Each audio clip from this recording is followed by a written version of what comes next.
ناظرین السلام علیکم۔ آج کی اس گفتگو کا موضوع ہے حزن و گریہ کے بغیر۔ غم کبھی حصول میں ناکامی اور پانے کی آرزو کا شاخسانہ ہوتا ہے، اور کبھی حسن نادیدہ کا رہین منت۔ کبھی یہ بت حیلہ جو اور حسن فتنگر کا نتیجہ ہوتا ہے، اور کبھی تمناؤں اور آرزوؤں کی رفت اس کا جواز بن جاتی ہے۔ میں نے یہ چند سطریں لکھی ہی ہیں کہ ذہن صدیوں قبل بعض منظروں میں محو ہو گیا ہے۔ قدسیوں کی ایک مجلس میں مشہور قاری کعب بن مالک رسول اللہ کے قریب بیٹھے ہیں کہ آپ ان سے یوں گویا ہوتے ہیں: کعب، اللہ فرماتا ہے کہ میں تمہیں یہ آیت لم یکن الذین کفروا من اہل الکتاب پڑھ کر سناؤں۔ کعب مجسم اشتیاق بن جاتے ہیں اور پوچھتے ہیں: یا رسول اللہ، کیا اللہ نے میرا نام لیا ہے؟ جواب رسالت اسباد میں پا کر کعب کی آنکھیں اشک بار ہو جاتی ہیں۔ کہاں میں اور کہاں یہ مقام، اللہ اللہ۔ طائر خیال مسجد نبوی میں جا پہنچا۔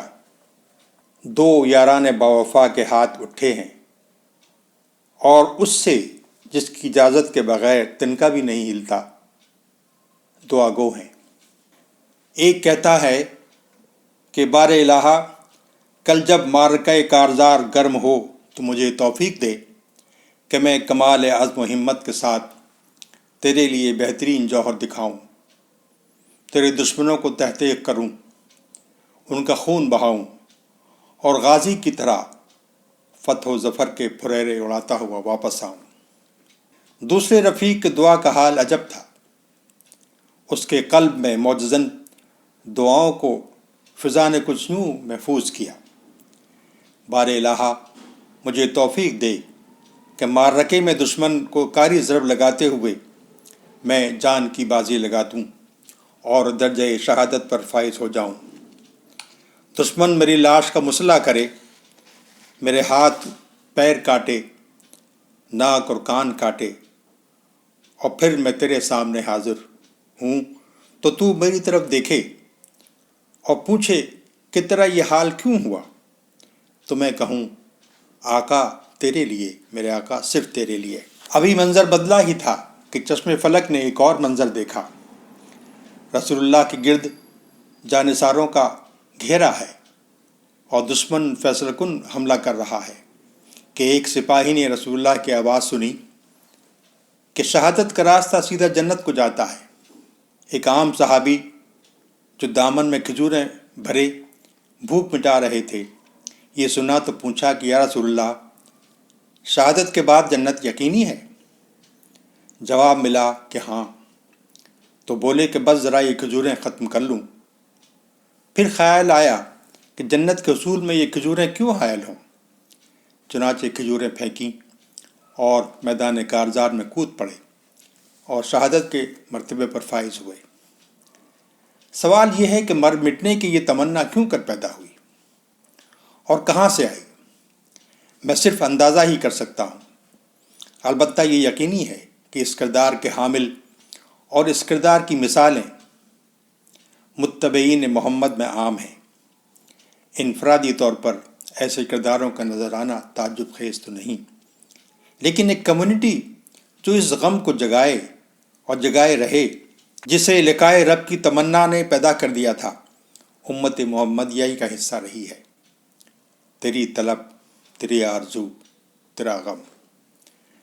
اولاد آدم نے جب مثالیں پیش کر دیں تو یقیناً وہ فرشتے جو ابتدا میں اللہ کے منصوبے پر معترض تھے شرمندہ ہوئے ہوں گے کہ انہیں یہ معلوم نہ تھا کہ ان نفوس میں کس عشق کی آگ لگائی جا چکی ہے جو نئے نئے عنوانوں سے عشق کی داستان رقم کرے گی۔ اس کا اظہار مسجد قرطبہ کی عظمت میں ہوگا، سنان کی نیلی مسجد میں ہوگا، اور تاج محل میں بھی۔ اسی عشق کا اظہار اصفہان نصف جہاں سے بھی ہوگا، اور طارق بن زیاد کی کشتیاں جلانے سے بھی۔ عقبہ بن نافع کے اس تاریخی فکرے سے بھی اسی عشق کا اظہار ہوگا کہ اگر سمندر درمیان میں نہ آ گیا ہوتا تو اے خدائے ذوالجلال میں تیرا پیغام لے کر آگے تک جاتا۔ قافلہ حسین میں شامل بچوں اور عورتوں کو بھی یہ معلوم تھا کہ لقائے رب کی منزل قریب آ چکی ہے، لیکن عشق کے تقاضے پورا ہونا ضروری ہے۔ عشق کی یہی آگ سلطان محمد کو فاتح قسطنطنیہ بنا کر کلیسا کو مستقل درد دینے والی تھی۔ یہی عشق محمود غزنوی اور سلیمان اعظم کی بے چین روحوں کو لیے پھرتا تھا کہ رب کے پیغام سے معمور نئی نئی بستیاں تعمیر ہو سکیں اور ہر مقام پر اس کا نام سربلند رہے۔ اسی عشق کا ایک پرتو ابن سینا کا ادویہ کی تلاش میں جنگل جنگل مارے پھرنا بھی ہے۔ الحسن کی کتاب المناظر اسی عشق کا اظہار ہے۔ الطوسی اور ابن شاطر کے آسمانی اکتشافات بھی اسی عشق کا مظہر ہیں۔ خوارزمی کی جستجو بھی اسی عشق کا شاخسانہ تھی، اور عمر خیام بھی ریاضی اور شاعری کے درمیان اسی عشق کو لیے سرگرم رہا۔ رومی کی تڑپ بھی اسی سے عبارت تھی، اور غزالی کا تنتنا بھی یہیں سے آیا تھا۔ ابن خلدون کو نظر کی گہرائی اور فکر کی گہرائی بھی اسی عشق کے طفیل حاصل ہوئی تھی، اور دور جدید میں عبدالسلام اور احمد زویل کو بھی ہم نے اسی عشق میں گرفتار دیکھا ہے۔ یہ سوال بے معنی تو نہیں ہے کہ یہ عشق کس طلب اور کس آرزو کے لیے انسان کو سرگرم عمل رکھتا ہے؟ کیا یہ انسانی فطرت ہے؟ طلب و آرزو کی تہوں پر مراقبے نے ہمیں ان کے پیچھے درد و گریہ کے بہتے دریا سے روشناس کرایا ہے۔ یہ درد شاید اس فراق کا درد ہے جس کا پہلا تجربہ ابو البشر کو اس وقت ہوا تھا جب اسے بارگاہ حسن سے جائے امتحان روانگی کا پروانہ دیا گیا تھا۔ آدم کی یہ گریہ ازاری اس امتحان گاہ سے وابستہ امکانات ہی کے پس منظر میں نہ تھی، بلکہ اسے یہ بھی احساس تھا کہ جانے کتنے عرصے کے لیے وہ اس بارگاہ حسن کے ہجر میں مبتلا رہے گا۔ اس بارگاہ میں رہتے اس نے اپنی عظمت اور اعزاز کا دفاع کیا تھا، اور دفاع کے راز کو پہچانا بھی تھا۔ یہیں اسے معلوم ہوا تھا کہ اس کی عظمت میں اسماء الاشیاء کی اہمیت کیا ہے۔ اسے یہ بھی معلوم ہوا تھا کہ اس امتحان میں کامیابی اسے عروج کی کن انتہاؤں پر لے جانے والی ہے۔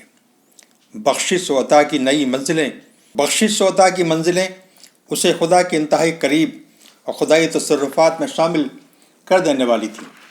اسی بنا پر اسے خدا سے ملنے اور لقائے رب کی تمنا میں حزن و گریہ کی آمیزش انسانی فطرت کا جزو لا ینفک بن چکی تھی، اور ظاہر ہے کہ یہ واقفان کتاب ہی تک محدود نہ تھی۔ یہی حزن و گریہ آدم کے بیٹوں اور بیٹیوں کی فطرت بھی تھی۔ اس طرح متبعین محمد کے ساتھ تمام بنی آدم میں یہ نصب ہو چکا تھا۔ حسن کسی بھی روپ میں ہو، خوبصورت منظروں میں ہو یا حسین چہروں میں، یا آنکھوں کو گرفت میں لینے والے آرٹ کے نمونوں میں، یا حسین نثر پاروں میں ہو یا فغان شاعر میں، پرشکوہ پہاڑوں میں ہو یا برف پوش وادیوں اور جنگلوں کے حسن بے پرواہ میں، حسن کسی بھی شکل میں ہو، اسے دیکھ کر انسان کو چپ سی کیوں لگ جاتی ہے؟ خوشی کے اظہار میں انسان پر گریہ کیوں طاری ہو جاتا ہے؟ خوشی کا تعلق تو مسکراہٹیں بکھیرنے سے ہے، نہ کہ آنسو بہانے سے، لیکن شاید حقیقت کچھ اور ہے۔ ہماری یہ خوشیاں اور حسن سے فزوں زدگی دراصل ہمیں اس حسن کی یاد دلاتی ہے جسے کبھی ہم نے اپنے اولین والدین کی آنکھوں سے دیکھا تھا، اور یوں ہر انسان پر اپنی استطاعت کے مطابق حسن کی کیفیت طاری ہو جاتی ہے۔ ہماری دینی روایت میں گریہ کو بلند مقام حاصل ہے، ایک معتبر دینی جذبہ بن کر ابھرا ہے۔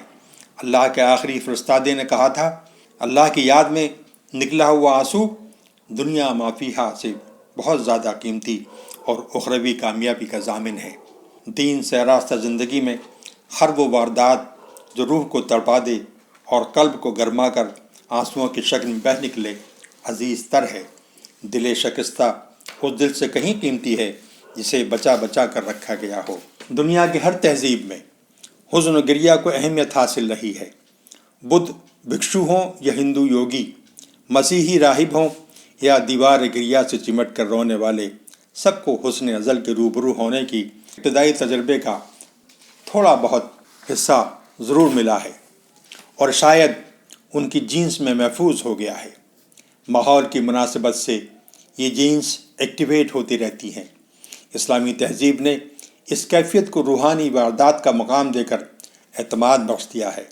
چنانچہ حزن کے کسی بھی مظہر کے سامنے گم ہو جانے کی کیفیت ایک بین الانسانی تجربہ ہے۔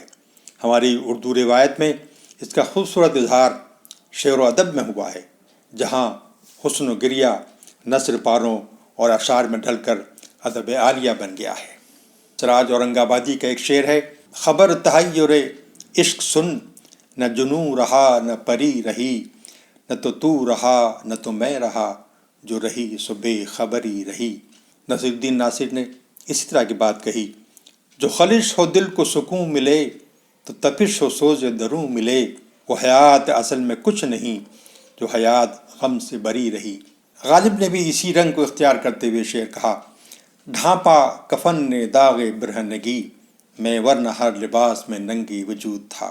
ایک اور خوبصورت شعر علی مینائی کا ہے: حرم میں حرز دل و جان قدسیاں تیرا نام، صنم کدے میں برہمن کی آرزو تیرا غم۔ نثری ادب میں مختار مسعود کی آواز دوست اور حرف شوق اس اعتبار سے شاہکار ہیں کہ جن کی مثال کسی اور زبان میں شاید ہی ملے۔